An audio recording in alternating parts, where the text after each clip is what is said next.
अस्सलामुअलैकुम नाज़रीन, बहरान टीवी में बलिकार मां हां मुबशर सोलंगी। आऊं आहियां पिरिया गुल। सबका पहिरीं नज़र हेडलाइंस ते। वज़ीर आज़म पीटीआई अपोज़िशन के ॿीहर ॻाल्हियुनि जी आच करे छॾी। शहबाज़ शरीफ़ चयो आहे त अॼुकल्ह बानी पीटीआई ऐं उन जा साथी डायलॉग जी ॻाल्हि पिया कनि। जेकॾहिं संजीदा आहिनि त हुकूमत साणनि ॻाल्हियुनि लाइ तयारु आहे।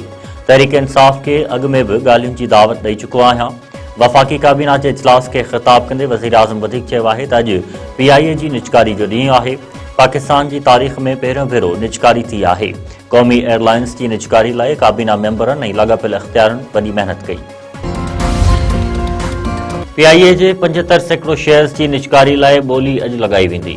हुकूमत पारां क़ौमी एयरलाइंस जा 25 सैकड़ो शेयर्स पाण वटि रखण जो फ़ैसिलो।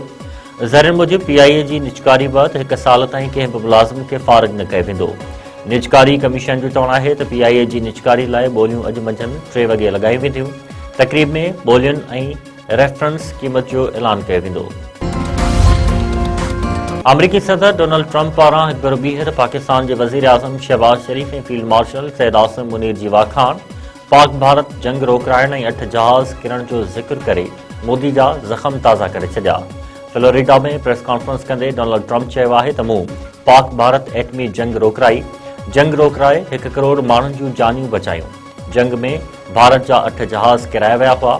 डोनाल्ड ट्रंप वधीक चयो आहे त अमेरिका दुनिया जा सभ खां वधीक जदीद जंगी जहाज़ ठाहे रहियो आहे। चीन ऐं रूस बि अमेरिका आबदोज़ जो मुक़ाबिलो नथा करे सघनि। सॼी दुनिया में उहे आबदोज़ अमेरिका जे दुश्मननि खे ख़ौफ़ज़दा करे छॾींदा। खैरपुर वेझो कार मथां हथियारबंदनि जी फायरिंग, बाद ही गोलियूं हणी क़त्ल। लाशारी पुल वटि हथियारबंदनि जी फायरिंग में औरत फहमीदा ऐं संदसि 7 सालनि जी धीउ राबिया मौक़े ते क़त्ल थी वियूं।